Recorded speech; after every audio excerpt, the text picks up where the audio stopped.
My name is Philip Gillett, and I am a Web3 software engineer with Arbitrary Execution. So a little bit about us. We are a company made up of security researchers who have a passion for decentralized technologies, much like everybody at ETH Denver does. Our company was founded about 2 years ago to fill the need for securing smart contracts through audits.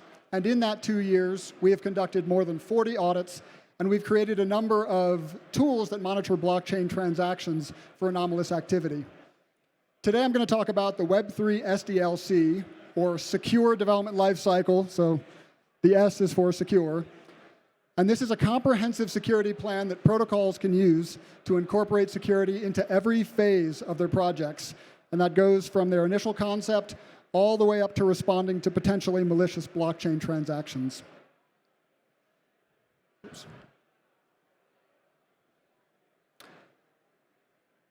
So I saw some of the talks before. All the security guys are going to be talking about this, but the last year has really been a rough one for Web3 protocols.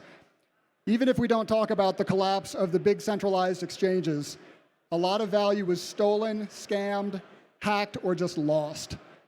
And the thing is that nobody wants to appear in the next tweet from Wrecked News or in the next article from Web3 is going just great, and yet here we are. It keeps happening.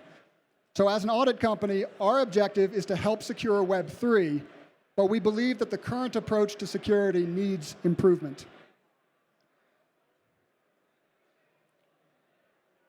One of the greatest features, and I think this is on display at ETH Denver, one of the greatest features of Web3 is how quickly a project can go from just an idea to live for the world to use. There are great resources for creating your first smart contract, forking the blockchain locally, testing it all out, and then ultimately deploying to a mainnet. But if we look at how most Web3 projects approach security, there's this common pattern emerging. So in this timeline, security is seen as one step in the process. It's treated like this snapshot in time that's handled by experts who get paid a premium for their findings, and they deserve that premium. The problem is that your developers are not security experts because they're spending their time building and getting the code up and running, converting your idea into an implementation. So as a result, security practices are rarely incorporated into the Web3 development lifecycle. Benjamin Franklin wrote that an ounce of prevention is worth a pound of cure. And that is also reflected in the 110-100 rule proposed back in 1992 that illustrates the cost of dealing with poor data quality throughout different phases of a project. And we believe that also applies to fixing security issues. So if we look at that previous timeline on a curve that shows the relative cost to fix those security issues at different phases of the project, you can see starting on the left, you've got your idea, you figure out your architecture, and then you start coding everything up. Enforcing security here on the left side is a matter of prevention, and it's at least an order of magnitude cheaper than having auditors do it for you. In the middle part of the timeline is where most projects inject security.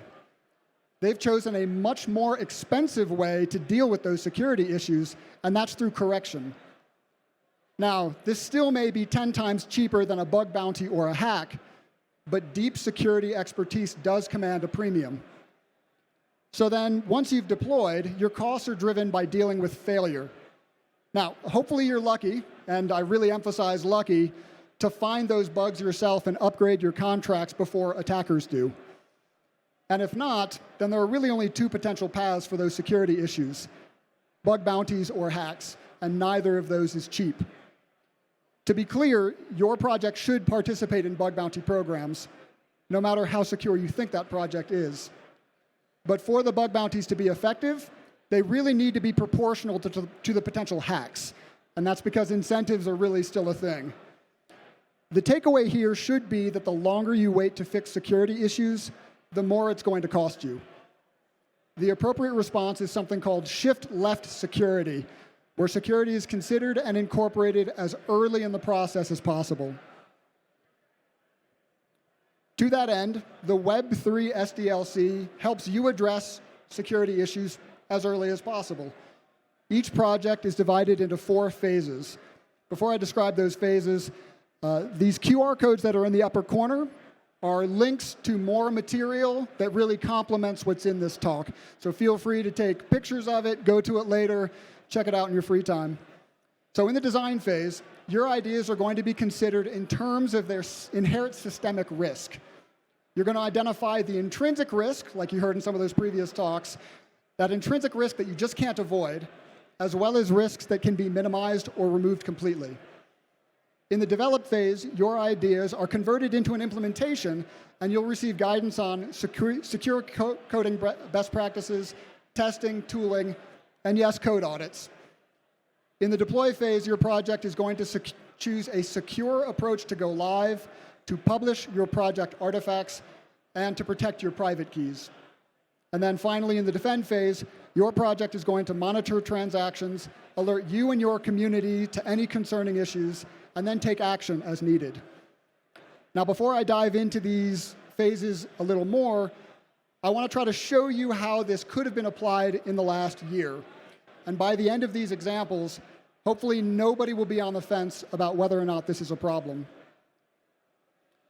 So talking about the design phase, Beanstalk lost more than $182 million due to a fundamental weakness in their governance mechanism. Normally, proposals required a 7-day voting period before they could be executed.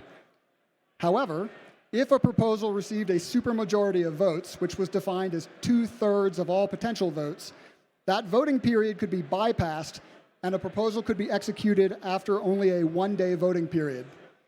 So in brief, an attacker created a proposal that would execute a yet-to-be-deployed smart contract that would effectively just give him all the money. Then he waited 1 day into the voting period, took out a flash loan to get that supermajority of votes, and then voted his own proposal through. Now, we believe that with proper threat modeling in the design phase, they could have considered how their governance emergency commit mechanism could be abused with something like a flash loan. Then we have Blizz, Finance, and Venus protocol. Both of these depended upon the Chainlink oracles as a dependency for price data. And everything worked as expected until it didn't work. So when Luna crashed, the Chainlink oracles hit what was called a circuit breaker. And that meant that instead of continuing to report the correct and plummeting price of Luna, all they did was report the last valid value, which was right around a dime at the time. Unfortunately, Blizz and Venus both expected that those oracles were going to continue to report that plummeting price.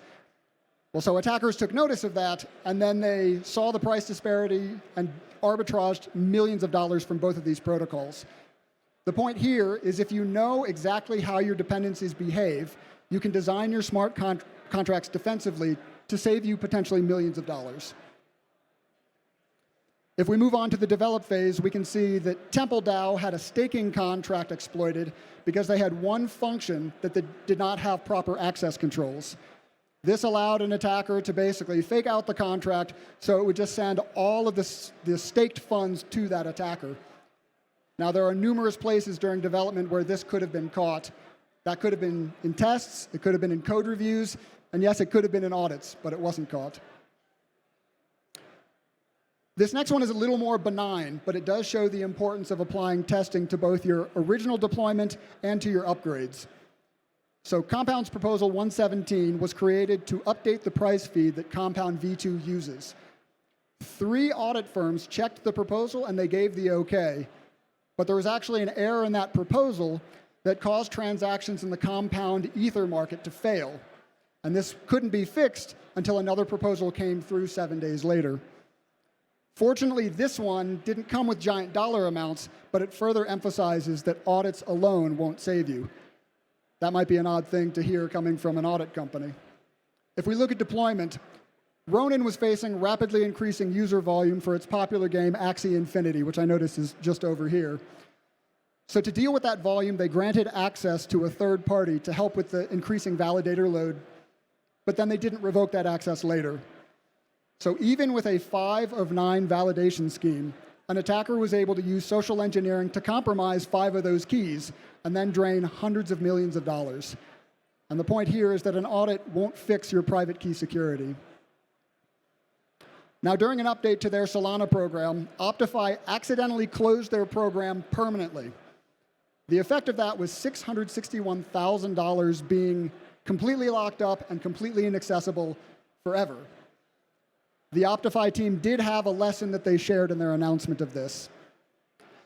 They emphasized the importance of a rigorous deployment process and avoiding single points of failure. Now, this states the issue pretty well, because with many Web3 projects and smart contracts, if you have not considered security and embedded it throughout all the phases of your project, there are actually many single points of failure. Now, if we look at the defend phase, I think everyone here has probably heard of Wormhole. This was about a year ago. They had made a critical security fix to their smart contracts in their GitHub repository, but they had not made those changes on-chain. Now, it is guessed that the attacker took notice of those code changes in the commit in GitHub, then took advantage of them before those changes did get pushed. Now, we value open source code and transparency like everybody else here, but this really looked a lot like laying out a treasure map for an attacker. Taking it one step further after that incident, Wormhole then took this step. They sent a message in a transaction offering what they called a white hat agreement and a bounty. So basically, you get $10 million and we get the rest of our money back. Now, multiple protocols have taken this approach, adopting the term bounty, but it really looks a lot more like a ransom. So there are actions you can take to defend your smart contracts before you get to this last-ditch effort of paying a thief millions of dollars. One interesting note, maybe you guys have already heard this, the company that bailed out Wormhole, Jump Crypto, was actually just involved in a hackback from the attacker. And it's really going to be interesting to see what precedent that sets going forward. So, after this uplifting Crypto 2022 year in review, I hope that we can all agree that audits alone are not going to save you. Audits are a critical part of the solution, but they are not all of the solution. And that is because Web3 is a comprehensive problem, or Web3 security is a comprehensive problem, and that requires a comprehensive solution. And that's what we're using the Web3 SDLC for. Security needs to be embedded in all phases of your project. And we want to show you what that looks like to go through the process. So let's talk about security in the design phase. The vision for your project needs to be clearly laid out, and that's typically in the form of a white paper. That's going to talk about what your project will do, what dependencies it's going to use, and what unique features it's going to introduce into the ecosystem. Once you've recorded your idea in a white paper, you can start the process of architecting the different components.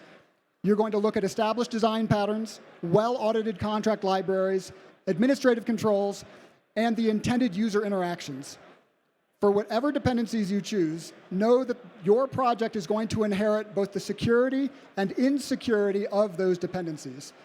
And if you don't fully understand a critical dependency, now is a great time to learn about it or pick a simpler one. Next, you're going to switch your mindset a little bit.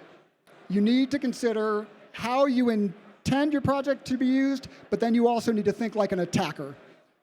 And that could include anything from stealing value to self-destructing contracts to gaming your governance mechanisms and many more things.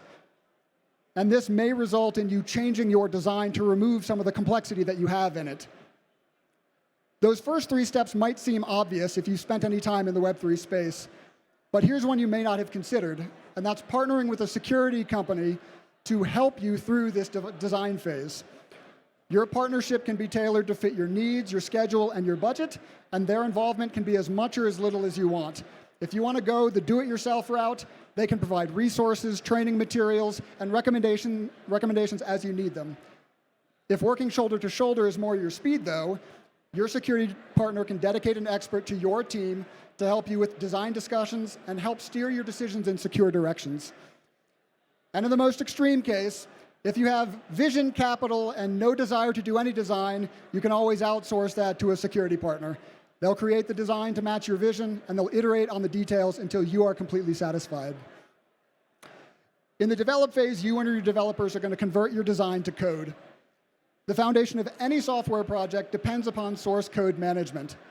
Unfortunately, there are many very mature, battle-tested tools and platforms that will help you do this well. You may also want to back up your work and provide clear guidance on how others can create suggestions and features in your code. you are going to have to adopt coding standards and conventions that incorporate security best practices. If you had to do this from scratch, it would take you a long time. But you can greatly reduce the effort necessary by selecting a mature development framework, using plugins and extensions that enforce coding standards, and following a clearly defined code review process. And I emphasize follow. Having the process doesn't do any good if you don't follow it. Now, as you develop your production code, you should also be thoroughly testing your code. That includes unit tests, functional tests, regression tests, and following a clearly defined strategy for how and when those tests are going to be executed. Ideally, your test suite will be public, allowing anyone to clone your code, run the tests, and get the same results that you got, and hopefully also publish to a public dashboard. That tested code will then be analyzed with static and dynamic analysis tools, verification tools, and finally, several audit teams. Now, your head might spin at the thought of configuring analysis tools and figuring out all of their settings, but that's where a security partner can help you navigate that landscape of available tools and offer secure settings and configurations. Now in the deploy phase, we're about to go live on a mainnet. Parts of this phase are going to stem from those decisions you made in the design phase, such as how your deployed contracts are going to be managed, governed, and upgraded if those are features included in your contracts. You're going to determine how your private keys are going to be secured and how you're going to tag, document, publish, and manage your build artifacts so others can easily retrieve them and interact with your project. You're also going to identify and protect secrets other than your private keys, like API keys. Now, one area where we think there should be more focus is deployment automation. Your initial and upgrade deployments should ideally involve as little manual interaction as possible. A well-defined automated process lends itself to being reviewed, verified, tested, and improved. Now, this leads us to deployment verification. You should have an automated process to check deployment details, like whether your initializable contracts were initialized, if your administrative roles were set correctly, and these are all quick checks that you can do to ensure a complete and successful deployment. Now, for all of those steps, you should be deploying to a testnet as a dress rehearsal, and if things don't behave as you expect, you can review and revise that process for no penalty until they do meet your expectations. A trusted security partner can guide you through all of that. I'm going to short circuit through this quickly. The defend phase is very underrated, and you need to figure out how you can monitor both the normal activity and all of the threats that you identified in the design phase. Then you need to figure out an incident response plan so that you can actually respond if an incident occurs. And then you also need to participate in bug bounty programs and contests, enlisting the aid of white hats to help you find those bugs if they fall through the cracks. I'll briefly touch on insurance. Technically, it's called cover, but it really looks like insurance. Now, I'm 2 seconds over. Thank you for listening. As I presented you with this high-level summary, there's far more detail in these references from these QR codes. Also, we're back in booth 561, which is straight back this way. We'd love to talk to you and figure out how we can help you secure your projects in whatever phase you're in. And thank you again for your time.